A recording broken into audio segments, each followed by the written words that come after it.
அழைத்து வந்தவர் உண்மையுள்ளவராகவே இருக்கிறார். அவருடைய பெரிதான எதிர்பார்ப்பு தம்முடைய பிள்ளைகள் நம்மை ஆராதிக்க வேண்டும். அவருடைய மகிமைகளை சொல்லி அடங்கார். அவர் அவ்வளவு பெரிய தேவனாய் இருக்கிறார். நம்முடைய பார்வைதான் குறுகினது. ஆகவேதான் நம்முடைய தேவனை நாம் அறிகிற பிரகாரமாய் அறிந்து கொள்ளவில்லை. இன்றைய நாளிலும் தேவன் நம் நடுவிலே எழுந்தருளினால் நம்மை பார்த்து அவர் ஒரு கேள்வியை கேட்பார். நிச்சயமாய் கேட்பார். அவர் நம்மை பார்த்து கேட்க போகிற கேள்வி எப்படியா இருக்கும் என்றால், அவர் சொல்லுவார், பிள்ளைகளே, நான் உங்களை அறிந்திருக்கிறேன், நீங்கள் என்னை அறிந்திருக்கிறீர்களா? ஏன்னா இன்றைக்கு பாருங்க, நம்முடைய வாழ்க்கையில நம்மோடு கூட இருக்கிற மனைவிய, பிள்ளைகளை, நம்ம சொந்தங்களை, பந்தங்களை அறிந்து கொள்வதற்கு நாம் செலுத்துகிற நேரம், நாம் பிரயாசப்படுகிற பிரயாசங்கள், அதை அவர்களுக்காய் நாம் செய்கிற கிரியைகள் எல்லாம் அவர்களை நாம் அறிந்து கொள்ளும்படியாக, நம்மை அவர்கள் அறிந்து கொள்ளும்படியாகவே இருக்கிறது. ஆனால் அதை காட்டிலும் மேலான தேவன், நாம் பாடி துதித்தது போல வார்த்தையால் அவரை வர்ணிக்க முடியாது. நம்முடைய வர்ணனைகள் எல்லாம் அவருடைய மகிமைக்கு கீழானவைகளை அல்லாமல் அவருடைய மகிமைக்கு ஈடானவைகள் அல்ல. வேதத்தில் எழுதப்பட்டிருக்கிறவர்களை கொண்டு நாம் அவரை ஆராதிக்கிறோம் என்ற அவருடைய வார்த்தை பொய் சொல்லாது. ஆனாலும் அவரை நாம் முகமுகமாய் தரிசிக்கும் போது, முகமுகமாய் காணும் பொழுது, யோவான் எப்படி அங்கே செத்தவன் போல விழுந்தானோ அதே போலதான் ஒரு நிலைமை நமக்கும் வரும். அவருடைய மகிமை அப்படிப்பட்டது. நாம் கேள்விப்படுறதை காட்டிலும் அவர் சர்வ வல்லவராய் இருக்கிறார். அப்போ நாம் அவரை அறிந்து கொண்டிருக்கிறோமா? அறிந்து கொள்ள வேண்டிய பிரகாரமாய் நாம் அறிந்து கொண்டிருக்கிறோம். நம்மை தாயின் கருவிலே ஏற்படுகிற நாட்களுக்கு முன்பாய் அவயவங்களை நான் அறிந்திருக்கிறேன் என்று சொல்லுகிறார். உலக தோற்றத்துக்கு முன்பாய் நான் உன்னை அறிந்திருக்கிறேன், எனக்கு ஒரு சந்ததி உண்டாகும், அந்த சந்ததி இப்படி இருக்கும். இன்னைக்கு சிலவாம் என்கிற ஒரு ஆராதனை கூடத்திலே என் ஜனங்கள் கூடி என்னை ஆராதிப்பார்கள் என்று நமக்கு அவர் எல்லாவற்றையும் ஆயத்தப்படுத்துகிறார். நாம் இந்த தேசத்திலே வாசம் பண்ண வேண்டும் என்று நமக்காகவே அவர் வீடுகளையும் ஆயத்தம் பண்ணினபடினால்தான் அந்தந்த காலத்தில் நமக்கு அவைகள் கிடைக்கிறது. அப்போ நம்மை அவர் அறிந்திருக்கிறார், நம்மை அவர் நன்றாய் அறிந்திருக்கிறார். அவரை போல நம்மை அறிந்தவர் ஒருவருமே இல்லை. நாம் நம்முடைய மனைவிக்கு எவ்வளவு செய்தாலும், நம்முடைய பிள்ளைகளுக்கு எவ்வளவு செய்தாலும், நம்மை சுற்றி இருக்கிறவங்க எவ்வளவு செய்தாலும், அவர்கள் சந்தர்ப்பம் வரும்பொழுது அவருடைய கிரியை நம்மை மறுதளிக்கலாம், நமக்கு விரோதமாய் பேசலாம், நம்மை தள்ளிவிட்டு போகலாம். இது நாம் கண்கூடாய் காண்கிற அன்றாட காட்சிகளாய் மாறிவிட்டது. உலகத்திலே நாம் இப்படிப்பட்ட செயல்களை பார்க்கிறோம். நம்முடைய கிறிஸ்தவ உலகத்திலும் அப்படிப்பட்ட கிரியை நாம் பார்க்கிறோம். அப்போ தேவனோடு நாம் அப்படி இருக்கக்கூடாது. தேவனுடைய வீட்டில தான் நாம் கூடி வந்திருக்கிறோம். தேவனுடைய பிள்ளைகள் நாமத்தோடு தான் நாம் கூடி வந்திருக்கிறோம். நம்முடைய அப்பாவை நாம் எவ்வளவு தூரம் அறிந்திருக்கிறோம், நம்மை ரட்சித்தவரை நாம் எவ்வளவு தூரம் அறிந்திருக்கிறோம். நாம் நமக்காக வானம் விட்டு பூமிக்கு இறங்கி வந்து பாவத்தை பார்க்க கூடாத சுத்த கண்ணர் இந்த மட்பாண்டங்களிலே மகிமையாய் வாசம் பண்ணுகிறாரே பரிசுத்த ஆவியானவர், அவரை நாம் எப்படி அறிந்து கொண்டிருக்கிறோம் என்பதெல்லாம் நம்முடைய கிரியைகளின் படியும் வேத வார்த்தைகளின் படியும் தான் இருக்கு. அதற்கு விரோதமா கிரியைகள் காரியங்கள் இருந்தால் நாம் அவரை அறிகிற பிரகாரமாய் அறியவில்லை. சில நேரத்தில் கணவன் மனைவி கூட, மனைவி சொல்லுவார், நீங்க என்ன சரியா புரிஞ்சு கொள்ள இல்லை. சிலரும் கணவன் சொல்லுவார், நீங்க என்னை சரியாய் புரிந்து கொள்ள இல்லை. உண்மைதான், மனிதர்களுடைய நினைவில் எப்பொழுதும் குறைவுகள் உண்டு. ஆனா குறைவற்றது நிறைவானதை, குறைவை நீக்கி போட தம்முடைய நிறைவை தருகிற கர்த்தர் சொல்லுகிறார், நிறைவான என்னை எப்படி அறிந்திருக்கிறீர்கள். இப்ப இந்த நாளே ஆவியானவர் இந்த இடத்திலே எழுந்தருளி உங்க மத்தியிலே கேட்கிற கேள்வியும் அதுதான், என் மத்தியிலும் கேட்கிற கேள்வி அதுதான். எவ்வளவாய் நாம் அவரை அறிந்திருக்கிறோம்? அறிந்திருக்கிறோம் என்றால் நம்முடைய கிரியைகள் எப்படி இருக்கிறது? அறிந்திருக்கிறோம் என்றால் நாம் எப்படிப்பட்ட காரியங்களுக்குள்ளே நம்மை உட்படுத்த மாட்டோம். ஏன்னா வேத வசனம் ஒரு நாளும் போய் சொல்லுகிறது அல்ல. கடந்த வாரம் நாம் கற்றுக்கொண்டோம், விற்று அவருடைய வசனம் நமக்குள்ளே இருக்கணும். அதன் தொடர்ச்சியாக தான் தேவன் நம்மோடு பேச விரும்புகிறார். என்ன, இந்த கடைசி காலத்திலே சபைகள் வார்த்தையை விட்டுட்டு, தேவனை விட்டுட்டு, வார்த்தையை விட்டு அவரை விட்டுட்டீங்க, ஆவியானவரை விட்டுட்டீங்க, விட்டுட்டு பல கிரியைகள் நடக்குது. பல காரியங்களை பேசுகிறார்கள். தங்கள் மகிமைகளை, தங்களுடைய காரியங்களை, தங்கள் பிரயாசங்களை, தங்களுடைய குடும்பத்தை, தங்களுடைய இருந்து மனிதனுடைய பாதையை குறுகி போக பண்ணிவிட்டான் சத்துருவானவன். நாம் பாடி துதித்தது போல அந்த வானாதி வானங்கள் கொள்ளாத கர்த்தரை மகிமைப்படுத்த வேண்டிய மனவாட்டியாகிய சபை அதை செய்வதில்லை. ஏனென்றால் அறிவு குறைந்து விட்டது. கர்த்தரை அறிகிற அறிவிலே நீங்க பெருகணும் என்றுதான் பவுலும் எழுதுகிறார், பேதுருவும் எழுதுகிறார். அவருடைய வேதம் நமக்கு சொல்லுகிற பூமியும் அது நிறைவும் கர்த்தரை அறிகிற அறிவினால் நிறைந்திருக்கணும். அது தேவனுடைய அனாதி தீர்மானம். அப்போ சிலவாம் அவரை அறிந்திருக்கிறதா? சிலவாம் அவரை எப்படி புரிந்து வைத்திருக்கிறது? அப்போ நம்முடைய வாழ்க்கையில் நடந்த சம்பவங்களை எல்லாம் நாம் வைத்து பார்க்கணும். நாம் சரியாய் அவரை அறிந்திருந்தால் நான் இப்படி செயல்பட்டிருப்பேனோ, இல்லை இப்படிப்பட்ட கிரியைகள் எனக்குள்ளே இருக்கும். என்ற தாயின் கருவில் என்னை உருவாக்கினவர் தந்தையை போல அவர் நம்மை சுமந்திருக்கிறார். நாம் பாடி துதித்தது போல கழுகின் சட்டைகள் நாம் தியானித்து இருக்கிறோம். அப்போ தேவன் நம்மை அப்படியாய் பல விதத்திலே தன்னை வர்ணித்து தாம் எப்படிப்பட்டவர் என்பதை சொல்லுவதற்கு ஒரே நோக்கம் நம்மை அறிந்திருக்கிறார். அன்று இஸ்ரவேல் ஜனங்கள் அந்த சமூகத்துக்குள்ளே அவருடைய பிரசன்னத்துக்குள்ளே மகிமைக்குள்ளே இருந்தவர்கள் அவரை அறிய இல்லை. அவர் அவர்களோடு கூட இருந்தார், அறிய இல்லை.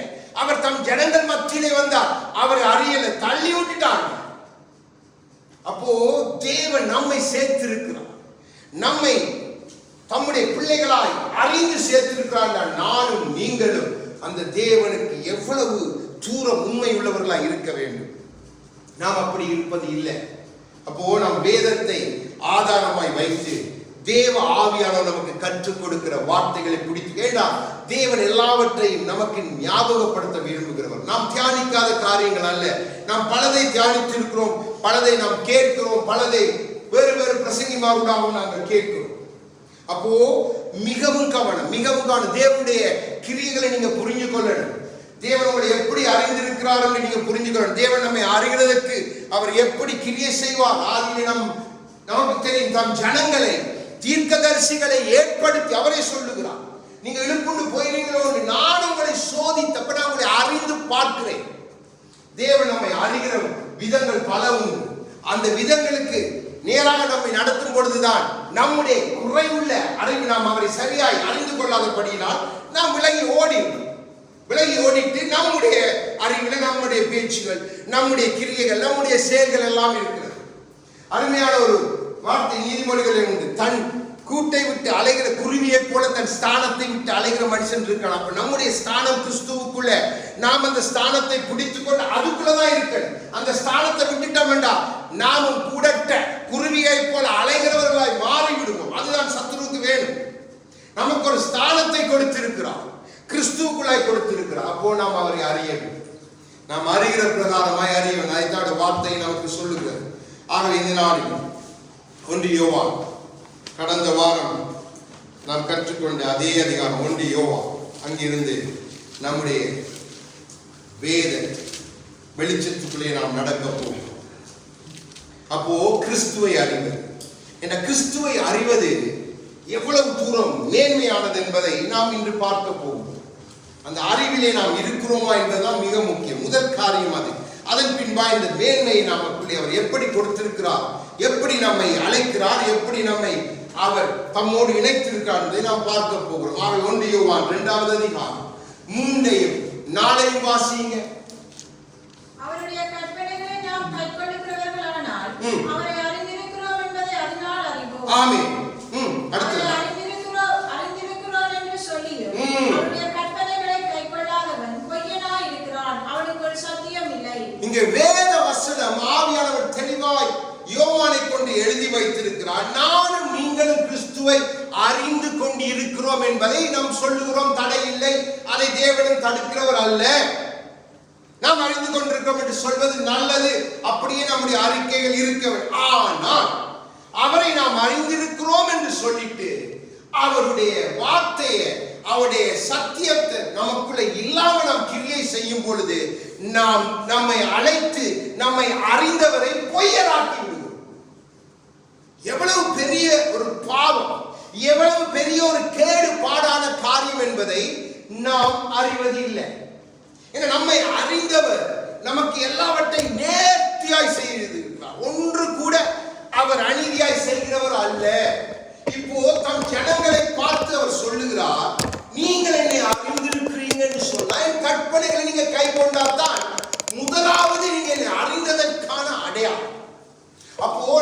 சொல்லுகிறேன், எனக்கு இயேசுவை தெரியும். அப்போ ஒரு வெளி மனிதன் வந்து எப்படி உங்களுக்கு இயேசுவை தெரியும் என்று உங்களிடத்துல கேட்டால், அவருடைய உபதேசம், அவருடைய வார்த்தை, அவருடைய கற்பனை எனக்குள்ளே இருந்தா மாத்திரம்தான் என்னால அவர்கள் அறிந்து கொள்ளுகிற பிரகாரமாய் காட்ட முடியும். நம்முடைய அப்போஸ்தலர்கள் போல அவர்கள் அப்படியே அறிந்த பிரகாரமாய் காண்பிக்கிறார். யோவான் சொல்லுகிறார், இது ஜீவ வார்த்தையை நாம் தொட்டு பார்ப்போம். பவுல் சொல்லுகிறார், கிறிஸ்துவை போலவே. அப்போ அவரை அப்படியே பிரதிபலித்தார். எப்படி பிரதிபலித்தார்கள்? வார்த்தையினால் மாத்திரமல்ல, அவர்களுடைய அந்த கிரியை, அதை அறிந்திருக்கிறதை அவர்கள் மற்றவர்களுக்கு தெரிவித்தது நிமித்தம் தேவனுடைய நாமத்தை மகிமைப்படுத்தினார்கள். ஆனா இன்றைக்கு இந்த 2000 ஆண்டு கடந்து வாழ்ந்து கொண்டிருக்கிற கர்த்தரால ரட்சிக்கப்பட்ட ஜனம் என்று சொல்லுகிற நாங்கள் மிகவும் சொகுசான கிறிஸ்தவர்களாய் மாறிவிட்டோம்.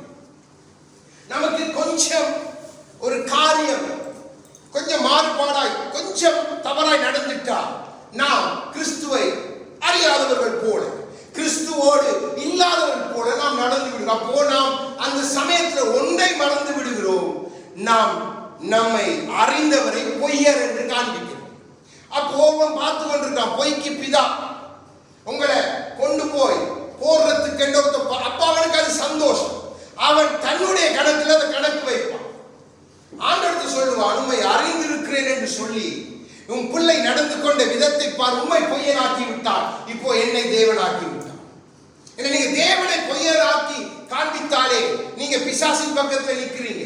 அப்போ அது தேவனுக்கு பிரியமில்லை, அதை ஆவியானவரும் விரும்புவதில்லை. அப்போ கடைசி காலத்துல அந்த பரலோகத்தை நோக்கி நாம் போய்கொண்டிருக்கிற இந்த பிரயாணத்துல நாம் கிறிஸ்துவை அறிந்து கொண்டிருக்கிறோம் என்றால் அடுத்த காரியம் 5 வாசிங்க. அவருடைய வசனத்தை கைக்கொள்ளுகிறவரிடத்தில் தேவ அன்பு மெய்யாய் பூரணப்பட்டிருக்கும், நாம் அவருக்குள் இருக்கிறோம் என்பதை அதனாலே அறிந்திருக்கிறோம். ஆமென். அப்போ வார்த்தையை நாம் சரியாக சத்தியத்தின் படி காண்பிக்கிறது நிமித்தம் நாம் தேவனை காண்பிக்கிறோம். அடுத்ததாய் அவருடைய அன்பு, அந்த அன்பு, தேவ அன்பு எப்படி தன் கிரியைகளை நடப்பித்ததோ அதை நாம் காண்பிக்கணும். அதை நாம் காண்பிக்க தவறினாலும் நம்மை அழைத்து அறிந்தவரை நாம் பொய்யராய் காண்பிக்கிறோம். எத்தனை இடத்துல நாம் அன்பை காண்பிக்க வேண்டிய விதத்தில் காண்பிக்கிறது இல்லை. நம்முடைய அன்பை நாம் தவறாய் காண்பித்து விட்டு, நாம் கிரியை நடப்பித்து விட்டு, அதால் வருகிற காரியத்தில் நாம் தேவனை பொய்யராய் காண்பிக்கிறோம். தேவ அன்பு எப்படிப்பட்டது என்பதை அவருடைய சத்தியம் சொல்லுகிறது, அவருடைய வார்த்தை சொல்லுகிறது. அதை அப்படியே கிறிஸ்து நிறைவேற்றி காண்பித்திருக்கிறார். அப்போ அதுதான் இங்கே அழகாய் ஆவியானவர் எழுதும் பொழுது அன்பு என்று எழுதாமல் தேவ அன்பு என்று எழுதுகிறார். என்றால் தேவனுக்குள் இருந்த அன்பு உங்களுக்குள் மெய்யாய் பூரணப்பட்டு இருக்கணும். அப்போ நீங்க கிறிஸ்துவை அறிந்திருக்கிறீங்க, உங்க பிதாவை அறிந்திருக்கிறீங்க, உங்களுக்குள்ளே வாசம் பண்ணுகிற ஆவியானவரை அறிந்திருக்கிறீங்க. அப்படி இல்லைன்னு சொன்னா நீங்க அறிந்திருப்பது எப்படி? நான் கிறிஸ்தவன் என்று சொல்லுகிறதால் உங்களுக்கு என்ன மேன்மை? அது பூமியில நீங்க அதை குறித்து மேன்மை பாராட்டி காண்பிக்கலாம். ஆனா வார்த்தையான தேவன், எல்லாரும் பொய் உரையாத கர்த்தருக்கு முன்பாக நிற்கும் பொழுது தேவன் கேட்பார், என்னை அறிகிற பிரகாரமாய் நீ அறிந்தது உண்டோ மகனே மகளே? என்னை மற்றவர்கள் அறியும் பிரகாரமாய் நீ வெளிப்படுத்துறது உண்டோ என்று கேட்டால் நாம் எல்லாரும் தவறி போய்விடும். அப்போ ஆவியானவர் அதை சரிப்படுத்த விரும்புகிறார். நம்முடைய வாழ்க்கையை நாம் சரியாய் அறிந்திருக்கணும். நாம் சரியாய் அறியாத பட்சத்தில் நம்மிடத்தில் இருந்து அன்பு வெளிப்படாது. 6வது வசனத்தை வாசிங்க. அவருக்குள் நிலைத்திருக்கிறேன் என்று சொல்லுகிறவன் அவன் நடந்தபடியே தானும் நடக்க வேண்டும். அவர் நடந்தபடியே, அவர் நடந்த பாதையை நீங்க நோக்கி பார்க்கணும். ஆகதான் சொன்ன, இதுதான் வழி, இதுதான் சத்தியம். இந்த பாதையை அவரை அங்கே சீசர்கள் மத்தியிலே சொல்லுகிறார், இடுக்கமான வாசல், இதுக்குள்ள எல்லாரும் பிரவேசிக்க முடியாது. இந்த வாசல் வழியாகத்தான் நான் உங்களுக்காக பரலோகத்தை காண்பித்திருக்கிறேன். இந்த வாசலுக்குள்ளே நீங்க பிரவேசிப்பதற்கு நீங்க என்ன செய்யணும்? அதற்காக நீங்க பிரயாசப்படணும். அப்போ கிறிஸ்து நமக்காக சிலுவையிலே பிரயாசப்பட்டது நிமித்தம் பரலோக வாசல். அப்போ அவர் நடந்தது போல நானும் நீங்களும் நடக்கிறோமா? சபை அந்த சாயலை காண்பிக்கிறதா இல்ல வேறு சாயலை காண்பிக்கிறது? பாருங்க, கிறிஸ்துவுடைய சாயல். நாம் பின்பாய் ஒரு வசனமாய் தியானிக்கும் போது பார்க்க போகிறோம். அப்போ அந்த சாயலை மணவாட்டி காண்பிக்க தவறிவிட்டார், பிள்ளைகள் காண்பிக்க தவறிவிட்டார். அப்போ தேவனோடு நாம் எப்படி சொல்ல முடியும்? நாம் ஒன்றாய் இருக்கிறோம், அவரை அறிந்திருக்கிறோம். அப்பா வீட்டுல வச்சுக்கிறீங்க, அப்பா வீட்டுல தான் கூடி வந்திருக்கிறீங்க, அப்பா அமர்ந்திருக்கிறார், அப்பா உங்களை பார்த்து கொண்டிருக்கிறார். ஆனா உங்களோட பார்வைக்கு அப்பா தெரியல. நீங்க அவர் அறிய, அவர் ஆவியா இருக்கிறார் என்பதை நீங்க அறிந்திருந்தால், நீங்க அவருடைய சமூகத்துல அமர்ந்திருக்கும் பொழுதே ஒரு பயம் இருக்கு. அவருடைய சமூகத்திற்கு பயத்தோடு நடுக்கத்தோடு வந்து அமர்ந்திருப்பீங்க. பாடி துதித்து அவரை மகிமைப்படுத்தி கொண்டிருப்பீங்க.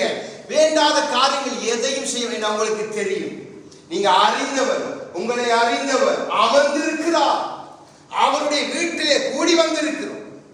அப்போ நாம் அதை கை கொள்ள.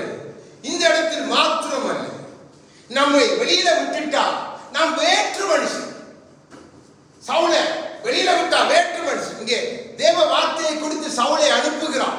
அங்க சவுல் போயிட்டு தேவ வார்த்தையை செய்யல, மனுஷர்கள் சொன்னதை செய்துட்டு வந்து தனக்கு ஜெயஸ்தம்பம் நாட்டினது போல நாமும் செய்துட்டு வந்து நாம் கர்த்தருடைய வார்த்தையை தான் நிறைவேற்றிய நான் அவரை அறிந்திருக்கேன் என்று சொன்னா, கர்த்தர் சொல்ல, நீ பொய்யன், நீ என்னையும் பொய்யனாக்கி உன்னையும் எனக்கு முன்பாய் பொய்யனாய் காண்பிக்கிறாய். கர்த்தருக்கு பிரியமே இல்லை. பொய் சொல்லாத கர்த்தருடைய பிள்ளைகள் நீங்க. கர்த்தரை நீங்க சரியா புரிந்து கொள்ளணும் பிள்ளைகள். வேதம் நமக்கு என்ன, கடைசி காலத்துல சபைகளுக்குள்ள நடக்கிற தாறுமாறுகள் காரியங்களை நீங்க பார்த்து கொண்டே போங்க. அமெரிக்கா தேசத்துல உங்களுக்கு தெரியுமா, ரெண்டு பெரிய மெகா சர்ச். இப்ப ஒரு 3-4 நாளைக்கு நடந்த சம்பவத்தை உங்களுக்கு நான் சொல்லுகிறேன். மெகா சர்ச் அங்கே அவர்கள் எப்படி என்றா, இன்றைக்கு இவ்வளவு காசு சேரும் வரைக்கும் இங்க வேலை செய்கிற யாரும் உணவு உட்கொள்ளக்கூடாது. அதற்காக நீங்க காசு கலெக்ஷன்ல இருக்கணும், அது செய்யணும்னு சொல்லி கிட்டத்தட்ட 50 மில்லியன் காசை அவர்கள் தவறாக எடுத்து, அதுக்கு பின்பாய் FBI-க்கு போய் அவங்க செலவழித்த அந்த லிஸ்ட, அந்த ஒரு நாள்ல சேர்ந்த காசுக்கு அவங்க செலவழித்த லிஸ்ட போட்டு, ஒரு ஆம்பளை போதகர், ஒரு பொம்பளை போதகர், 2 வேறு சபைகள் ஒரே இதுக்காக கைது பண்ணி FBI அவங்களை தொடர்ந்து கண்காணித்து கைது பண்ணி இருக்கிறாங்க. ஏன்? கர்த்தர் அறியல, கர்த்தர் பொருளாசையற்றவர், தரமாட்டேன்னு சொல்லல. பாருங்க, இன்னைக்கு அவங்க என்ன சாப்பிட்டுனா 10,000 யூரோப் லாப்ஸ்டர்ஸ் என்ற அந்த பெரிய அந்த ரால்வாரி, அது அப்படிப்பட்ட சாப்பாடு, அப்படி எல்லாம் லிஸ்ட கொண்டு வந்து காட்டுறாங்க. இன்னைக்கு கேஸ் போகுது, உள்ளுக்குள்ள 2 பேர், ஆனா பெரிய மெகா சர்ச். அப்ப இவங்களை நம்பி வந்த ஆத்துமாக்களுடைய நிலைமை என்ன? அப்போ உங்களை நடத்துகிறவன் கர்த்தரை அறிகிற பிரகாரமாய் அறியலண்டா, நீங்களும் வழி தவறி போயிருவீங்க. நீங்க கர்த்தரை அறிகிற பிரகாரமாய் அறியாவிட்டா உங்க குடும்பமும் வழி தப்பி போயிடும். நன்றாய் விளங்கிக் கொள்ளுங்க பிள்ளைகளை. அறிகிற மிக முக்கியமான காரணம், அறிகிற அறிஞர் கர்த்தருக்கு தெரியும், நான் கர்த்தருடைய ரட்சிப்பிழைக்கிறேன்னு சொல்வது அல்ல, அது உங்களுடைய அடையாளம். அறிகிறதா, உங்க அப்பாவை நீங்க உச்சம் தலையிலிருந்து வானமும் சிங்காசன பூமி பாதப்படி என்று சொன்ன கர்த்தரை நீங்க புரிஞ்சிருக்க.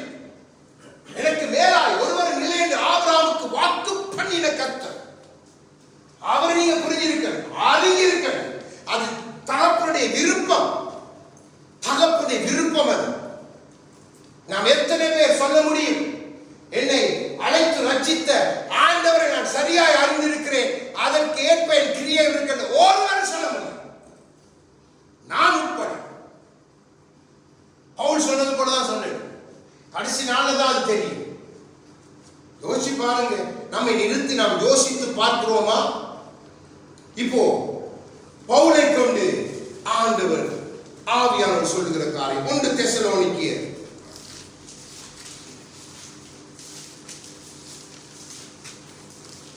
4வது அதிகாரம் 1-2 வாசிங்க.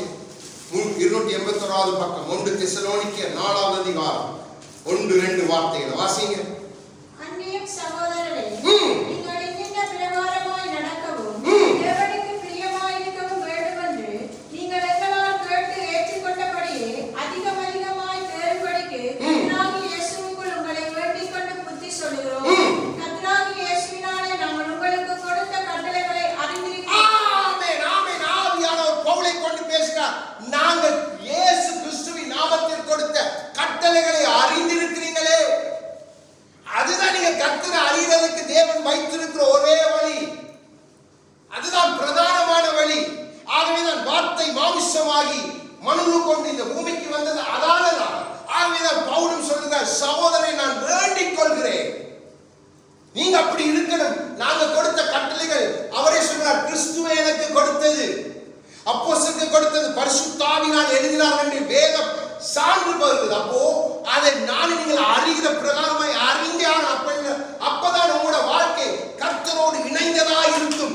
நீங்க ஊழியக்காரோடு இணைந்திருக்க மாட்டீங்க, கர்த்தரோடு செய்திருப்பீங்க. ஊழியக்காரர் எல்லாத்துக்கும் நம்பி இருக்க மாட்டீங்க, கர்த்தரை நம்பி இருப்பீங்க. ஊழியக்காரங்களுக்கு ஒரு வழிகாட்டி கர்த்தருக்குள்ள. இன்னைக்கு அநேகர் ஊழியக்காரனோடு இணைஞ்சிட்டாங்க, கர்த்தரை விட்டுட்டாங்க, அறிய வேண்டிய கர்த்தரை. ஊழியக்காரன் மாம்சம், ஒரு நாளைக்கு அவனும் மரித்து போவான், ஒன்றும் செய்ய முடியாது. தவறான பார்வையை, தவறான காரியங்களை சபை வைத்து விட்டபடினால்தான் இன்றைக்கு எங்க ஊழியக்காரன், உங்க ஊழியக்காரர் இயேசு கிறிஸ்து ஊழியம் செய்ய வந்தேன். யோசிச்சு பாருங்க, உங்க ஊழியக்காரர் நீங்க கிறிஸ்துவை கனப்படுத்துங்க, அது நல்லது. ஏன்னா கனப்படுத்துவார் கர்த்தர், அது தவறான. ஆனா ஊழியக்காரனை சார்ந்து உங்க பார்வை அவன் மேல வச்சுட்டு எங்க ஊழியக்காரர் செய்ததை நாங்க பார்த்து, அதனாலதான் இன்றைக்கு பல கமெண்ட்ஸ், பல காரியங்கள் தாறுமாறாய் கிழிக்கிறார்கள். ஏன்? எல்லார பார்வையும் ஊழியக்காரனுக்குள்ள வந்துட்டு கிறிஸ்துவை விட்டுட்டாங்க. அதான் சொல்லி அறியல, சபை அறியல. கடைசி கால சபை அந்த படுக்கையில ஏறி படுத்த மணவாட்டிய போல எல்லாம் இருக்குது. சும்மா நலதைலம் எல்லாம் வெள்ளை கோலம் எல்லாம் நெஞ்சில நடுவுல வெள்ளை கோலம் வச்சுட்டு தான் அழகா தான் படுத்தோம். கையெல்லாம் கழுவிட்டு சுத்தமான அழகா தான் படுத்து. இங்க வந்து மணவாளன் கையை நீட்டி கொண்டு இருக்கா, நீ என்ன அறியலையே, என் மணவாட்டியே மணவாளியே என்னை அறியலையே என்று கர்த்தருடைய கதைகளை கேட்கிற சபை எது? இன்னைக்கு வேறு வேறு காரியங்களை அடிச்சு விடுறாங்க. தேவனையும் தேவ பிள்ளைகளை பிரிக்கிறது தான் ஊழியர்களை கொண்டு சத்துரு நடத்தி கொண்டிருக்கிற பொல்லாத காலம்.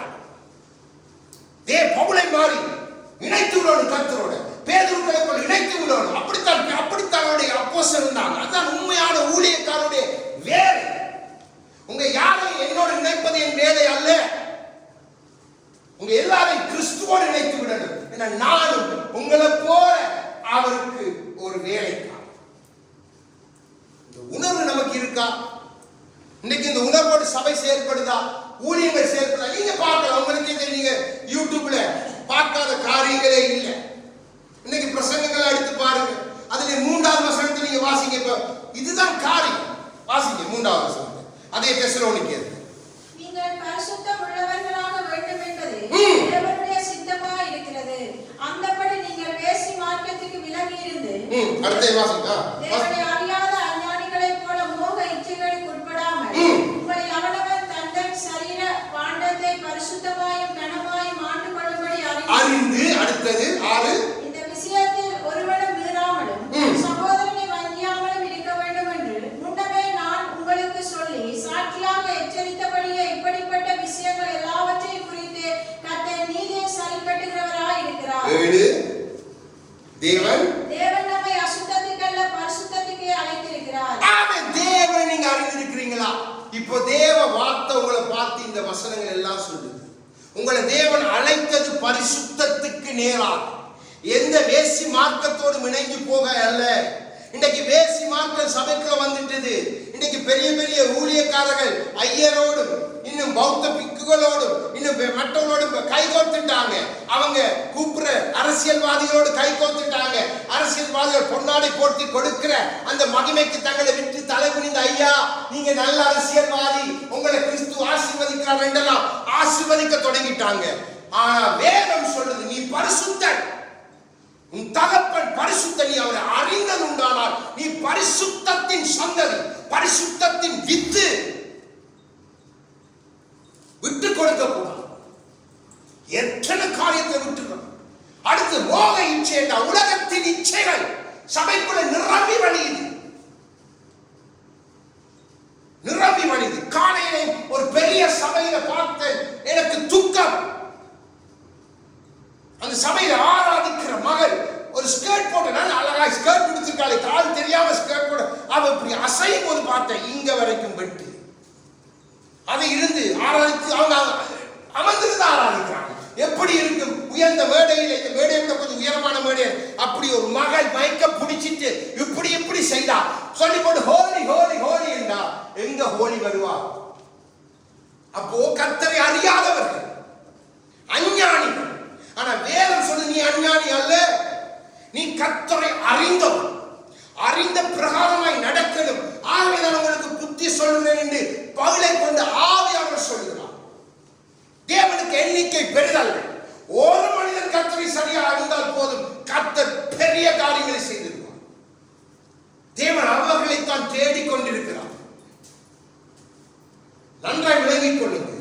அப்போ நாம் இந்த விஷயத்தை ஒருவனை வஞ்சிக்க கூடாது. நான் கற்றுக் நாங்கள் அப்படி இப்படி வஞ்சிக்காதீங்க. உங்க நிலை உங்களுக்கு தெரியும். அதை காட்டிலும் உங்களை அழைத்த கர்த்தருக்கு தெரியும். மிக மிக மிகவும் நீங்க கொஞ்சம் நிதானிக்க வேண்டிய காலம். டைம் இல்லை, நேரம் இல்லை, தூங்கிட்டு இருக்கிற காலமும் இல்லை. இன்னைக்கு ப்ரொஃபஸர்ஸ் அடிச்சு விடுறாங்க. செப்டம்பர் 25க்குள்ள தேவன் வரப்போறா, சபை எடுத்துக்கொள்ளப்பட போகுது. உங்களுக்கு தெரியுமா? தீர்க்கதரிசிமா தங்களை தீர்க்கதரிசி சொல்ற ப்ரொஃபஸர் அடிச்சு விடுறாங்க. கர்த்தரின் ஸ்தோத்திரம். இந்த இன்டர்நெட்டுக்குள்ள நமக்கு அநேக காரியங்களை கற்றுக் கொடுக்க கர்த்தருக்கு இருப்பு செய்யறார். அதை தேடி நாடு யோசிச்சு பாருங்க. பவுலை கொண்டு அழகாய் தேவன் எழுதுகிறார். மிக கவனம். நம்மை அசுத்தத்துக்கு தனி உங்களுடைய அவனவன் தன் அழகாய் ஆவியானவர் பிரித்து காட்டுகிறார். நான் என்னுடைய சரீர பாண்டத்தை நான் கனமாய் ஆண்டு கொள்ள. அது மாதிரி நீங்க ஒவ்வொரு கிறிஸ்தவன் அப்படித்தான் இருக்க. என் சரீரம் எக்ஸ்போஸ் பண்றதுக்கு, வெளிக்காட்டுவதற்கு அல்ல. நீங்க வெளிக்காட்டுவத கிறிஸ்துவ வெளிக்காட்டுங்க. உங்க சரீரங்கள் மூடப்பட்டதா இருக்காது. எனக்கு இதுதான் இப்படித்தான் உடுத்தி நான் வருவேன், இப்படித்தான் செய்வேன்டா. நீங்க உங்களோட சரீரத்தை கனவீனப்படுத்தினா கிறிஸ்து உங்களை கனவீனப்படுத்துவது அதிக நிச்சயமே. நீங்க கிறிஸ்துவ அறியல.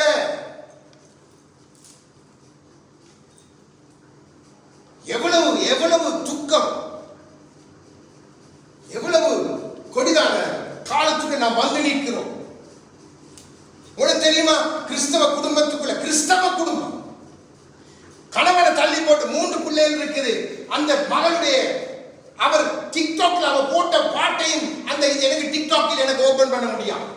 4 படங்கள் மாத்திரம். என்னடா இந்த மகளுடைய கண்ணை காட்டுற மாதிரி, பிறகு இங்க மாதிரி 20 வயசு அதே முகமான 20 வயசு ஏஐ டெக்னாலஜி என்ன வச்சு செய்திருக்கிறான்.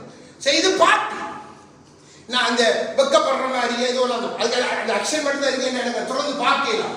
அவரிடத்து ஓண்டு கதறுகிறார். அந்த தாய் எடுத்து எனக்கு சொன்ன காரியத்தை உங்களுக்கு முன்பாய், கர்த்தருக்கு முன்பாய் சொல்லுங்க. பாஸ்டர், நீங்க எப்ப வருவீங்க? உங்களுக்கு டிக்கெட் செலவுக்கு எவ்வளவு பணம் ஆகும்? உங்களுக்கு நான் டிக்கெட் போட்டு தரேன், தயவு செய்து வாங்க. பென்ஷன் எடுக்கிற தாய்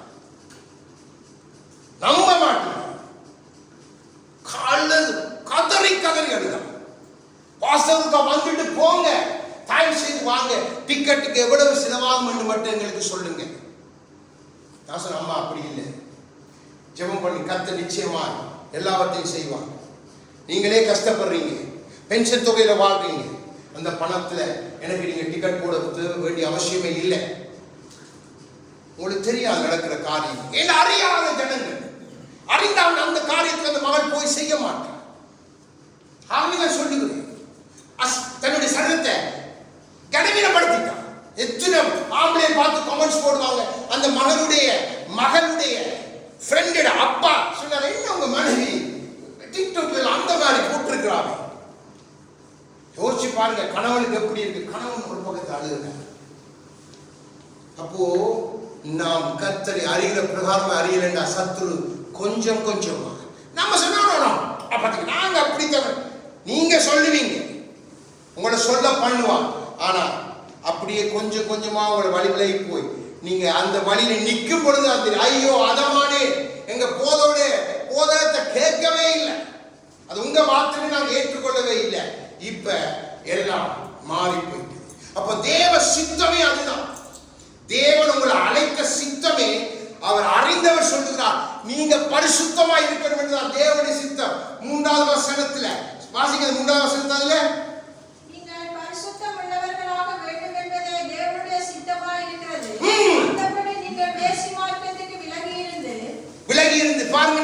மார்க்கம் சபைக்கு தேவன் தெளிவாய் சொல்லுகிறார்.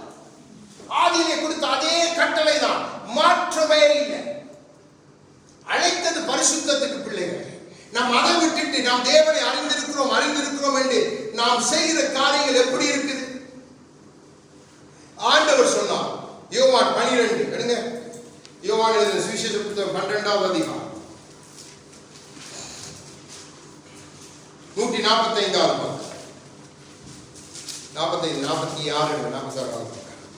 44 இருந்து 50 வரைக்கும் உள்ள வார்த்தைகளை வாசிங்க. கர்த்தராகிய இயேசு கிறிஸ்து சொல்லுகிறார். அப்பொழுது இயேசு சத்தமிட்டு, என்னிடத்தில் விசுவாசமாய் இருக்கிறவன் என்னிடத்தில் அல்ல, என்னை அனுப்பினவரிடத்தில் விசுவாசமாய் இருக்கிறார். என்னை காண்கிறவன் என்னை அனுப்பினவரை காண்கிறான். என்னிடத்தில் விசுவாசமாய் இருக்கிறவன் எவனும் இருளில் இராதபடிக்கு உலகத்தில் ஒளியாக வந்தேன். ஒருவன் என் வார்த்தைகளை கேட்டும் விசுவாசியாமல் போனால் அவனை நான் நியாயம் தீர்ப்பதில்லை. நான் உலகத்தை நியாயம் தீர்க்க வராமல் உலகத்தை ரட்சிக்கவே வந்தேன். என்னை தள்ளி என் வார்த்தைகளை ஏற்றுக்கொள்ளாதவனை நியாயம் தீர்க்கிறது ஒன்று இருக்கிறது. நான் சொன்ன வசனமே அவனை கடைசி நாளில் நியாயம் தீர்க்கும். நான் சுயமாய் பேசவில்லை, நான் பேச வேண்டியது இன்னதென்றும் உபதேசிக்க வேண்டியது இன்னதென்றும் என்னை அனுப்பின பிதாவை எனக்கு கட்டளையிட்டார். அவருடைய கட்டளை நித்திய ஜீவனாய் இருக்கிறது என்று அறிவேன். ஆகையால் நான் பேசுகிறவைகளை பிதா எனக்கு சொன்னபடியே பேசுகிறேன் என்றார். அறிவே, ஆண்டவர் சொன்னார், அறிவே. ஆவியான காண்பித்த இந்த மார்க் பண்ணு, அறிவே. பாரு, என் குமாரன் சொன்ன வார்த்தை. அப்போ நீங்க அறியணும். ஆண்டவரே சொல்லிட்டார், எந்த வார்த்தையெல்லாம் நீங்க அஞ்ஞானிகளை போல பரதேசியை போல தள்ளி விட்டீங்களோ அந்த வார்த்தைகள் தான் உங்களை நியாயத்துக்கு நான் உலகத்தை நான் ரட்சிக்க வந்திருக்கிறேன், ரட்சணியத்தை கொண்டு வந்திருக்கிறேன். ஆனா நியாய தீர்ப்பு நாள்ல நான் தான் வார்த்தையாளர், நான் தான் அமர்ந்திருப்பேன் சிங்காசனத்துல. யோவேல் அழகா எழுதப்பட்டிருக்கிறது, நான் சிங்காசனத்தை போட்டு அமர்ந்திருப்பேன் என்ற நியாய தீர்ப்பின் பள்ளத்தாக்கிலே ஜனங்கள் அணி அணியாயிருப்பார். யார் தப்ப முடியும்? அப்போ நம்ம போய் சொல்ல, இல்ல ஆண்டவரே, ஆண்டவர்கிட்ட போய் சொல்ல முடியுமா? ஆண்டவர் சொல்ல, இத்தனை வார்த்தைகள் கையில நான் எழுதி கொடுத்ததுண்டே, என்னை அறியும்படியா, என் சித்தத்தை அறியும்படியா, என் திட்டத்தை அறியும்படியா தேவனே சொல்லுகிறார். நீங்க அவரை அறியாட்டி, அதாவது விசுவாசிக்காட்டி அவர் உங்களை தள்ளி விடுவார். ஏண்டா அவரை அறிகிறது பிதாவை அறிவுக்கு ஒப்பாக இருக்கிறது என்று வேதம் சொல்லுகிறது. அவரை அறிகிறதுனால தான் உங்களுக்கு வாசம் பண்ணுகிற பரிசுத்த ஆவியானவரை நீங்க அறிந்து கொள்ள முடியும். என்ற தேவனுக்கு அவரே சொன்ன, நான் சுயமாய் பேச இல்லை, உபதேசிக்க இல்லை. இந்த உபதேசங்கள் எல்லாம் என் பிதாவினால் எனக்கு அருளப்பட்டவைகள். அதை அப்படியே வார்த்தையான ஒரு பிதாவுக்குள் இருக்கிறார், அவருக்குள் ஆவி உண்டு. அப்போ தன்னுடைய ஆவியை கொண்டு வார்த்தையை கொண்டு அவர் சொன்னவைகள் ஒரு நாளும் எப்படிப்பட்ட தன்னை பெரியவனாய் காண்பிக்கிற எப்படிப்பட்ட கிறிஸ்தவனாய் இருந்தால் ஒரு நாளில இந்த வார்த்தைகளே நம்மை நியாயம் தீர்க்க போகிறது. யாரும் தப்ப முடியாது. கணவன் பெரிய ஊழியக்காரனாய் இருக்கான். ஆண்டவர் சொன்னது போல தானியேல், யோபு, சாமுவேல் அவங்க தப்பிப்பு, மற்றவனை நான் விடவே மாட்டேன். அப்போ உங்க சரீர பாண்டு கனமாய் ஆண்டு கொள்ளணும். உங்க ஆவி அப்படி இருக்க, உங்களோட ஆத்மா அப்படி இருக்க. நாளைக்கு நீங்க செய்யற தவறுக்கு உங்க புருஷனை கை காட்டலாது, புருஷன் செய்யற தவறுக்கு மனைவியை கை காட்டலாது, பிள்ளை செய்யற தவறுக்கு பெற்றோரை கை காட்ட முடியாது. நன்றாக விளங்கிக் கொண்டு, இன்னைக்கு வாலிப பிள்ளைகள் இலகுவாய் பெற்றோரை கை காட்டுற பிள்ளைகள். ஆனா தெரியல, அவன் தீபம் காரில் உள்ள அணைய போது என்று வேதம் எச்சரித்து வசனம் உண்டு என்று அவனுக்கு தெரியல.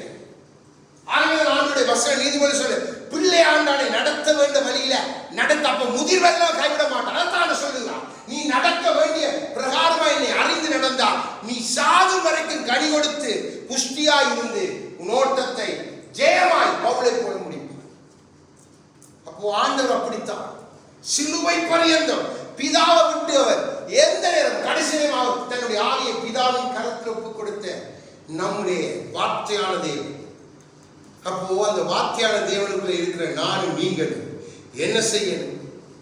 ஏனென்றால் தேவன் இதெல்லாம் ஏன் நமக்கு சொல்லுகிறார்? யோவான் 15வது அதிகாரம் எல்லாம் கற்றுக் கொடுத்துட்டா உங்களுக்கு ஒரு ஸ்தானத்தை தேவன் கொடுத்துட்டான். 15 யோவான் 15:14 வசனத்தை வாசிங்க. நான் உங்களுக்கு கற்பிக்கிற யாவையும் நீங்கள் செய்வீர்களானால் என் சிநேகிதராய் இருப்பீர்கள். ஹalleluya. எவ்வளவு ஒரு சிநேகிதனிடத்துல எந்த ஒளிவு மறைவும் இல்லை. நம்ம சொல்றோம் அவர் நம்ம பாருங்க இந்த உயிர் பிராண சிநேகிதன், அவருக்கு எனக்கு எந்த ஒளிவு மறைவும் இல்லை. அப்படியாய் தேவன் இதையெல்லாம் கற்றுக் கொடுத்து உங்களை அந்த ஸ்தானத்துக்கு ஆபிரகாமின் சந்ததி, ஆபிரகாம் தன்னுடைய சிநேகிதன் என்று சொல்லி அழைத்தவர் கிறிஸ்துவுக்குள்ள உங்களை அப்படியாய் பார்க்கிறார். நாம் பிள்ளை என்று பெருமை பாராட்டுகிறோம், நாம் சீசன். ஆனா அதை காட்டில் ஒரு உன்னதமான ஸ்தானம் சிநேகிதன். எந்த காலத்திலும் சிநேகிப்பான். உன் சாதனை காட்டிலும் உன் சிநேகிதன் உயர்ந்தவன். நீதிமொழிகள்ல வார்த்தை உண்டு. நமக்கு ஒரு ஸ்தானத்தை கொடுக்கிறார், நம்பி இருக்கிறார். என் சிநேகிதன் என்னை அறிந்தவர்கள் மற்றவர்களுக்கு அறிய பண்ணுவார்கள். அப்போ ஒரு நல்ல 2 சிநேகிதர்களுடைய வாழ்க்கையை நீங்க எடுத்து பாருங்க. அவங்க 2 பேரும் ஒரு என்ற ஃப்ரெண்ட் இப்படிப்பட்டவர் குணாசிகள் இப்படி அதை சொல்லி கொண்டிருப்பார். அவர்கிட்ட போய் கேட்டா என்னுடைய ஃப்ரெண்ட் இப்படி. அதுதான் அந்த சிநேகிதத்துக்கு அடையாளம். யோனத்தான் மறைத்து போயிட்டான். பாருங்க, தாவீது கதறுகிறான், ஸ்திரீகளின் சிநேகத்தை காட்டிலும் உன் சிநேகம் எனக்கு இன்பமாய் இருந்தது யோனத்தானே. உயர்ந்த மலைகளில் விழுந்தாயோ, சிங்கத்தை போல கழுகை போல பராக்கிரமசாலிகள் அல்லவோ சவுலும் யோனத்தானும் உயர்ந்த இன்பமா மலையில் விழுந்தது என்ன? யோசிப்பாருங்க, சிநேகிதத்துக்கு எவ்வளவு பெரிய. யோனத்தான் எந்த நேரத்திலும் தாவீதை ஏமாற்றவே இல்லை. தாவீது அவன் மரித்த பின்பும் அந்த சிநேகத்தின் நிமித்தம் அவன் சந்ததிக்கு அதை காண்பிக்கிறான். அப்படித்தான் நம் இயேசு கிறிஸ்து நம்மை சிநேக எல்லாத்தையும் கற்றுக் கொடுத்து மறைபொருள் ஒன்றும் இல்லாம தன்னை குறித்து எல்லாவற்றையும் எழுதி தந்திருக்கிறார். அப்போ நாம் அறிந்திருந்தா, நாம் அவரை சரியாய் அறிந்திருந்தா நம் வாழ்க்கை எப்படி இருக்கணும், எதற்கு நேராய் நடக்கணும். இன்றைக்கு அநேக தேவ பிள்ளைகள் 175க்கும் அதிகமானவருடைய வாழ்க்கையை நீங்க எடுத்து பார்க்கலாம். தாராளமா நீங்க சும்மா பார்த்தாலும் உங்களுக்கு தெரியும். அவர்கள் சொல்லுவாங்க, ஆனால் அவருடைய கிரியைகள் எல்லாம் தேவனை மறுதளிக்கிறதா இருக்கும். நீங்க தேவனை அறியாதவர்கள் போல, அஞ்ஞானிகள் போல நீங்க நடந்தால் தேவன் வரும் பொழுது உங்களை அஞ்ஞானிகளை போலதான் பார்ப்பார். உங்களை அறியாதான் உங்களை அறியேன். என்ன சொன்னார்? உங்களை நான் அறியேன். அக்கிரம செய்கைக்காரரை என்னை விட்டு அகன்று போன வசனங்கள் தெரிந்தபடினால் நான் சொல்லிக் கொண்டு போகிறேன்.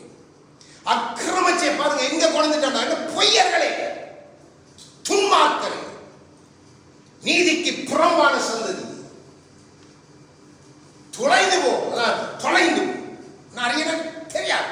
பீறி எவ்வளவு ஆண்டோட வசனங்கள் நம்மை எப்பொழுதும் அவர் அன்றில் நம்ம சேர்க்குது. நம்ம அங்க போக, இங்கதான் நம்முடைய எல்லா கூத்து, எல்லா மூர்க்கங்கள், எல்லா கோபங்கள், எல்லா முரட்டுத்தனங்கள், எல்லா காரியங்களையும் செய்து போட்டு ஆண்டவரை பரலோகத்துக்கு வர கடைசி நேரத்தில் அந்த கல்லணை போல நமக்கு கடைசி நேரத்தில் சந்தர்ப்பம் கிடைக்கும்னு நினைக்கிறீங்களா?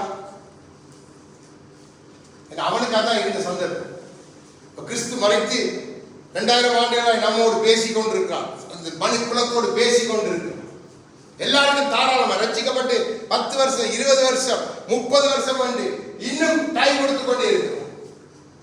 நமக்கு கடைசி நேரத்தில் நமக்கு தெரியும் நம்மட இதே குற்றவாளியா திருப்பி நீ போக மாட்டான். அப்பதான் கத்துவோம், ஆண்டவரே எல்லாம் லேட்டா போய் கடைசி நேரத்தில் சவுல மாதிரி இங்க போய் சூனியக்காரியை தேடி கடைசியில அப்படியே செத்தவன் போல விழுந்து பயந்து நடுங்கினான் என்று வேதம் சொல்லுங்க. சவுலை பார்த்தீங்கன்னா அவன் கழுகு போல, சிங்கத்தை போல அவனுக்கு முன்பாய் ஒருத்தரணிக்கு எல்லா யுத்தத்திலும் வெற்றி வெற்றி வெற்றி என்று கர்த்தர் நடத்தின 40 வருஷம் யுத்தங்களை கண்டவன் கடைசி நிமிஷத்துல நடுங்குகிறான். நீங்க எடுத்து வாசித்து பாருங்க, சாமுவேல் எழுதப்பட்டிருக்கு. கடைசியில அந்த சூனியக்காரன் சொல்றான், நான் என்ன உயிரை பிடிச்சி செல்லவா அவனுக்கு நான் சொன்னேன், ஆகவே நீர் சாப்பிடும் என்று சாப்பாடை கொடுத்து அனுப்புகிறான்.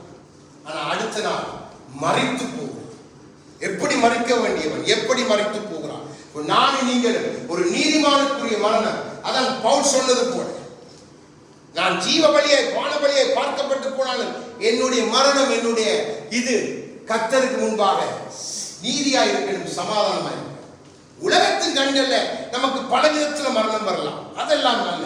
ஏன்னா தேவன் உங்களை தன்னோடு சேர்க்கணும் வேண்டாம், அது மரணத்துக்கு ஏதாவது ஒரு காரணம் வரும். ஆனா அவருக்கு முன்பாக உங்களுடைய மரணம் அருமையாக இருக்கு. அது நீதிமானுக்குரியதா. நீதிமான் மரித்தது போல வேலையாம் சொல்லுகிறான், நான் நீதிமான் மரித்தது போல மறிப்பேனாக, என் கண்கள் திறக்கப்பட்டு அறிந்து கொண்டேன் ஆண்டவரே. ஆனா கடைசியில் வெட்டப்பட்டுதான் சார், பட்டயத்தால் வெட்டப்பட்டான் என்று அவன் போதனை செய்தப்படுகிறான். தேவனும் அதை கடிந்து கொள்ளுகிறான். ஆனா சொன்ன அறிக்கையை பாருங்க, ஒரு நீதிமானை போல மறிப்பேனாக. நீதிமானை போல மறித்தானா? இல்லை, நாம் சொல்லலாம். அப்போ நம்ம அறிந்து கொள்ளணும், நம்முடைய கண்கள் திறக்கப்படணும், நம்முடைய கிறிஸ்துவை அறிகிற பிரகாரமாய் அறியணும். நமக்குள் வாசம் பண்ணுகிற ஆவியானவரை, பிதாவின் ஆவியானவரை, கிறிஸ்துவின் நம்ம அறியணும், நம் பிதாவை அறியணும். இதைத்தான் நாம் போய் கேட்கணும். ஆகவே நாம் பேதுரு அவரை அறிகிற அறிவு, கிறிஸ்துவை அறிகிற அறிவு வளருங்க.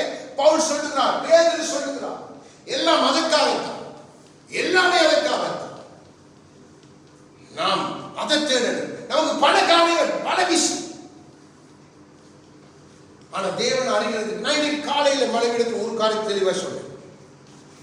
என் இதயத்தில் ஆவியானவர் பாரப்படுத்திக் கொண்டு நான் பலருடைய காரியங்கள், பல காரியங்களை ஓடுகிறேன், செய்கிறேன், எல்லாம் செய்கிறேன், களைப்பும் வருகிறது. ஆனா இனி கர்த்தரோடு இருந்து அவரை அறிகிற நேரத்தை கூட்டணும். கர்த்தரோட இருந்து அவரை அறிகிறதா எனக்கு மேன்மை அல்லாம வேறு எதுவும் அல்ல. அதுக்கு தான் முதல். அதை ஃபர்ஸ்ட் கூட்டா நான் நிப்பாட்டிட்டேன்டா, மிச்ச காரியங்கள் தானா நடக்கும். உதவி செய்யத்தவன் எல்லாம் செய்யத்தவன். ஆனா அந்த கர்த்தருக்குரிய அந்த டைம்ல, அந்த நேரத்தில் அதுதான் பிரதானமாயிருக்கு. என்ற ஆவியான் அவ்வளவு தூரம் இதயத்தை பாரப்படுத்தி பாரப்படுத்தி என்ன தெரியும். இந்த கொஞ்ச நாட்கள்ல ஆண்டவர் கிருபையாய் பேசுகிறார். உண்மை அதுதான். சும்மா போய் அவருடைய சமூகத்தில் இருக்கும் பொழுது அவர் கற்றுக் கொடுக்கிற காரியங்கள் உங்கள் மத்தியில் நான் வந்து பேசுகிறேன். அதுக்கு ஆவியானவரை சாட்சி. அப்போ எனக்கு கொஞ்ச நாள் அங்க போகணும், தொடர்ந்து வேலை ஒன்று செய்து கொடுத்தா அடுத்தது செய்யுங்க, அதை செய்யுங்க. நோ, வழியை காட்டலாம், நீங்க தான் செய்யணும். அதுதான் தேவனுடைய வழி. நான் தேவனை அறிந்தது உண்டானால் தண்டில சேவகம் அளித்தேன். நான் அல்ல, அவர் அழைத்தார் இந்த கனமான ஊழியத்துக்கு. அவர் அழைத்தார் என்னை பிள்ளையார், அவர் அழைத்தார் தம் சிநேகிதனார். அப்போ அவர் தான் எனக்கு முதன்மையா இருக்கு. அவரைத்தான், நான் மட்டுமல்ல, நீங்க எல்லாரும், ஆவிதான் சொல்லுங்க, எல்லாருக்கும் அவர் தான். நீங்க கர்த்தரை எவ்வளவுக்கு அறியீங்களோ அவ்வளவுக்கு உங்களுக்கு மேன்மை பரலோகத்தில் வைக்கப்பட்டிருக்கு. அதை தேவனே சொல்லுகிறார். அதே அதிகாரம் 4 4 வாட்சி கொண்டு 11 வரைக்கும்.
நீங்க அவரை நன்றாய் அறிந்து கொள்ளணும் என்றுதான் தேவன் இவைகளை எல்லாம் உங்களுக்கு கொடுக்கிறார். அவசரம் எண்ணில நிலைத்திருங்க. அப்போ அவரை நிலைத்திருக்க, அவர் நம்ம அறிந்திருக்கணும். அப்பதான் நம்மளிருந்து நல்ல கனிகள் கொடுக்கப்படும். இல்லைண்டா கனிகள் எல்லாம் கொடுக்கப்படாம உலர்ந்து போயிட்டு நான் இயேசுவத்தானே தேடிங்க, என்ன கடைசி நேரத்துல என்ன ஆண்டவரை என்ன கைவிட்டு தெரியாதுன்னு சொல்ற நிலைமைக்கு நாம் தள்ளப்படுவோம். அந்த 5 கன்னிகளை போல எவ்வளவு தட்டினாலும் உங்களை அறிய டைம் முடிஞ்சது. உங்களுக்கு கொடுத்த டைம், இந்த உலகத்துல உங்களுக்கு தேவன் கொடுக்கிற டைம் முடிகிற டைம் எல்லாருக்கும் இருக்கு. யோசிச்சு பாருங்க. அந்த டைமுக்கு சொல்றாரு என்னுடைய சந்தோஷம் அதுதான், அது உங்களுக்கு நிலைத்திருக்கு. அப்போ உங்க சந்தோஷம் என்னிலும் நிறைவாயிருக்கும். அப்போ அதுக்கு நம்ம அவரை அறியணும். ஒரு கணவன் மனைவி உறவு சரியா இருந்தால் மனைவி எதையெல்லாம் கேட்கிறாளோ கணவனும் ஆசையாய் அவ கேட்டதுகளை வேண்டிக் கொடுப்பான். சரியில்லை என்றால் நல்ல கணவன் சொல்ல, இல்லம்மா இது உனக்கு சரி வராது, இது உனக்கு தகுதி அல்ல. நன்றாய் விளங்கிக் கொள்ளு, நன்றாய் விளங்கிக் கொள்ளு. ஒரு பெரிய ஊழியக்காரர் சகரியா பூனனுடைய மகனுடைய அவருடைய சந்தீப் பூனன் அவர் ஒரு செய்தியில் ஒரு மகள் அவர்கிட்ட கேள்வி கேட்டான், நான் பொன் ஆபரணங்களை அணியலாமா? அவர் திருப்பி கேட்கிறார், அந்த மகள்கிட்ட கேட்கிறார், நீ எதற்காய் அதை அணியணும் என்று விரும்புகிறார்? எதற்காய் நீ அதை அணியணும் என்று விரும்புகிறார்? மற்றவர்களை கவர்ந்து கொள்ளவா, இல்ல உன்னிடத்துல இருக்கிற செல்வத்தை மேன்மை பாராட்டியா, இல்ல ஏதோ ஒரு காரியத்தை வைத்தால் நீ அதை அணிந்து கொள்ளுகிறார்? வேதத்தில் இப்படி எழுதப்பட்டிருக்கிறதே, அமைதலும் சாந்தமும் உள்ள நல்ல நடக்கை தான் அலங்கரிப்பா இருக்கணும் என்று இருக்குதே. அப்போ நீ எதற்காக அதை அணிந்து கொள்ளுகிறாயோ அதை நீதான் முதல்ல புரிஞ்சு கொள்ளு. நீ அதை வீண் பெருமைக்காக, மற்றவன் 2 காப்பு போடுறான், நான் 4 காப்பு போடுறேன், மற்றவன் 5 காப்பு போடுறான், நான் 10 காப்பு போடுறேன், என்ன அப்படி இருக்கிறான்? அதுக்கு அணி. இன்னைக்கு ஆடி அணிகள் அப்படி அணிகிறான். ஐயோ அவன் 5000 ரூபாயில வாங்கியிருக்கான், எனக்கு 10,000 ரூபாயில வாங்கிட்டான், இல்லாட்டி நான் வரமாட்டேன் சேர்ச்சுக்கு. இதென்ன உடுப்பா, இதென்ன உடுப்பா, இது தரத்திர உடுத்துற மாதிரி எல்லாத்தையும் மூடி கட்டி கொண்டு இது உடுப்பா, இதை உடுத்து நான் சபைக்கு வரணுமா? உனக்கு தகுதியான வஸ்திரத்தோடவா, அது கர்த்தர் ஆசீர்வதிப்பார். அப்போ மற்றவன் பார்க்க நாம் உடுத்துறதல்ல, நம்முடைய சரீரத்தை நாம் கனமாய் ஆண்டு கொள்ளும்படிய நம் நிர்வாணம் காணப்படாதபடிக்கு அவருக்கு உகந்ததாய் காண்பிக்கத்தான் வஸ்திரம். நன்றாக விளங்கிக் கொடுங்க. இன்னைக்கு இது ஒரு பெரிய போய்கொண்டிருக்கு. இன்றைக்கு நான் பார்க்கிறோம் எல்லாம் மறைப்பொருளா இருக்க வேண்டிய எல்லாம் வெளியரங்கமாக்கப்பட்ட ஆயிற்று சரீரத்துக்கு. இப்ப மறைப்பொருள் ஒன்றுமே இல்லை. யோசிச்சு பாருங்க, நம்ம வாழ்ற தேசத்துல அன்றாடம் காண்கிற காட்சி, அன்றாடம் காண்கிற காட்சிகள் நமக்கு எவ்வளவு துக்கத்தை கொண்டு வருது நமக்கு தெரியும். அப்ப அதை நம்ம செய்யலாமா? அதை நாம் விரும்பலாமா? அந்த மோக இச்சைக்கு நாம் உட்பட்டு என் சரீரத்தை கெடுக்கலாம். அப்போ நான் கிறிஸ்துவை அறியல. ஆவியானவர்கள் எப்படி இருக்க போறேன்? யோசிச்சு பாருங்க. ஆண்டவர் தெளிவாய் சொல்லுகிறார், நீங்க என்ன நினைத்திருக்க. அப்போ கனிகள் எப்படி என்றா உங்களுடைய கீழே அவர் அறிந்த நிமித்தம் வெளிப்படுகிறவங்க வெளிப்பிரகாரமான காரியங்கள் தான் ஒவ்வொரு கனிகளாய் வெளிப்படும். என் கர்த்தர் சொல்லி இருக்க, என் ஆண்டவருக்காக நான் இப்படி இருப்பேன், என் ஆண்டவருக்காக நான் இதை செய்வேன், என் ஆண்டவருக்காக இப்படி அப்படி முன்வைத்து செய்ய. அங்க அந்த சர்ச், அந்த சர்ச்சில் போற சிஸ்டர், அந்த சர்ச்சில் போற நோ. அப்போ நீங்க வேற எங்கேயோ உங்களோட கண்ணை வச்சுட்டீங்க, வேற யாரையும் அறியுறீங்க. அதான் சாத்தானுடைய தூதன். என்ற ஏவாள் அறிந்து கொள்ள வேண்டிய பிரகாரமாய் ஆதாமை அறிந்திருந்தால் சாத்தானோடு போய் பேசியிருக்க வேண்டிய அவசியம். சாத்தானை அறிந்ததை நிமித்தம் நன்றாக விளங்கி அவளுக்கு தேவன் விளக்கினது எல்லாம் நல்லதா தெரியும். அதன் நிமித்தம் காய் நமக்கு தெரியும். அப்போ நீங்க மிக கவனமா இருக்கணும். நீங்க அறிந்து கொண்டிருக்கிற இன்னார் என்பதை நான் அறிந்து கொண்டிருக்கிற இன்னார் என்பதை நான் அறிவேன், அவரிடத்தை ஒப்புவித்ததை முடிவு பரியந்த காற்று நிலை நிறுத்துவார். இதுதான் உங்களுடைய அறிக்கை. நாம் அறிந்திருக்கிற இன்னார் என்பதை அறிந்தால் என்னுடைய எல்லா காரியங்களும் அவருக்கு உகந்ததாய் மாறி. அப்போ ஆண்டவர் சொல்வார், என்னுடைய சந்தோஷம் உங்களை நிலைத்திருக்கும் படிக்கு, உங்கள் சந்தோஷம் நிறைவாகும் படிக்கு எவைகளெல்லாம் நான் உங்களுக்கு சொன்னேனோ அவைகளை எல்லாம் செய்து முடியும். அதை மாற்றுகிற கர்த்தர் அல்ல. அப்போ எவ்வளவுக்கு நீங்க தேவனை அறிந்து கொள்றீங்களோ, ஏன்னா உங்களுடைய எல்லாம் அவருக்கு தெரியும்.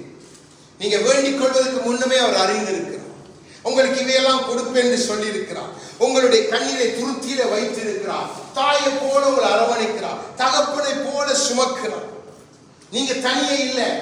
நீங்க சோர்ந்து போற நேரத்தில் ஒரு புது பலனை கொடுக்க தன் ஆவியை கொடுக்கிறார். ஏன்னா அவரை நீங்க அறிந்திருக்கிறபடியும் நீங்க பயந்து ஓடும் பொழுதெல்லாம் தன்னுடைய சிறகுகளை கோழிதன் குஞ்சுகளை சேர்க்குமா போல சேர்த்து தம்முடைய வார்த்தையான பரிசுத்த வார்த்தையை நீங்க அறிந்து கொள்ளும்படி செய்து உங்களை காக்கிறார். அவர்தான் நம்முடைய ஆண்டவர், அவர்தான் நம்முடைய நம்முடைய பிதாவான தேவன், தாயை காட்டிலும் தகப்பனை காட்டிலும் மேலான தேவனை நாம் அறிந்திருக்கிறோம். நாம் நம்முடைய பெற்றோரை குறித்து மேன்மை பாராட்டுவோம் என்று அறிந்திருக்கிறபடினால், அதை காட்டிலும் மேலானவரை நாம் அறியாதபடினால் மேன்மை பாராட்டுவது இல்லை. அநேக இடத்துல எங்க வாய்கள் அவரை அறிக்கை செய்கிறது இல்லை. அநேக இடத்துல ஒரு வேற இடத்துக்குள்ள நம்ம போயிட்டோம்னா நம்முடைய கிரியை தவறாயிருக்கு. பிறர் அதை சொல்லும் பொழுது துக்கமாயிருக்கு. யோசிச்சு பாருங்க. சத்துரு எல்லாத்தையும் நோட் பண்ணி கொண்டிருப்பான். டக்குன்னு அந்த மெசேஜ் எப்படி இருந்தாலும் வரும், அப்படியே சுற்றி எங்கேயோ பக்கத்தால வரும். ஏன்னா அது எல்லாத்தையும் திட்டம் பண்ணி தான் செய்வான். நல்லா தெரிஞ்சு கொள்ளுங்க பிள்ளைகள், நீங்க நல்லா இருக்கணும். நீங்க உங்க அப்பாவை நல்லா அறியணும். உங்க ஊழியக்காரனை காட்டிலும் நீங்க உங்க அப்பாவை நன்றா அறியணும். உங்களை ரட்சித்த கர்த்தரை நன்றா அறியணும். உங்களுடைய பரிசுத்தாவியான அப்போ உங்களுடைய உறவு பூமியில எல்லாமே இதாயிரும். எல்லாமே சீர் பொருந்தப்பட்டு நிறைவாயிரும். இல்லைன்னு சொன்னா பாருங்க, என்னுடைய குடும்பத்துல வைத்து நான் சில காரியங்கள் சொல்றேன். இப்போ எவ்வளவுதான் என் மனைவிக்கு செய்தாலும் அவ இடத்துல சில குறைகள் உண்டு என்னை குறித்து. அதே மாதிரி பிள்ளையும் சில நேரங்கள் அப்படி இருக்கலாம், எனக்கு தெரியும். நான் இதை ஏன் சொல்றேன்டா, என்னுடைய இதயத்தை அறிந்தவர் என்னை அறிந்திருக்கிறபடினால அந்த இடத்துல தேவன் கொடுக்கிற அந்த சமாதானமும் நிதானமும் பெரிதாயிரும். அப்போ குழப்பம் இல்லை, அப்போ பிரச்சனை இல்லை.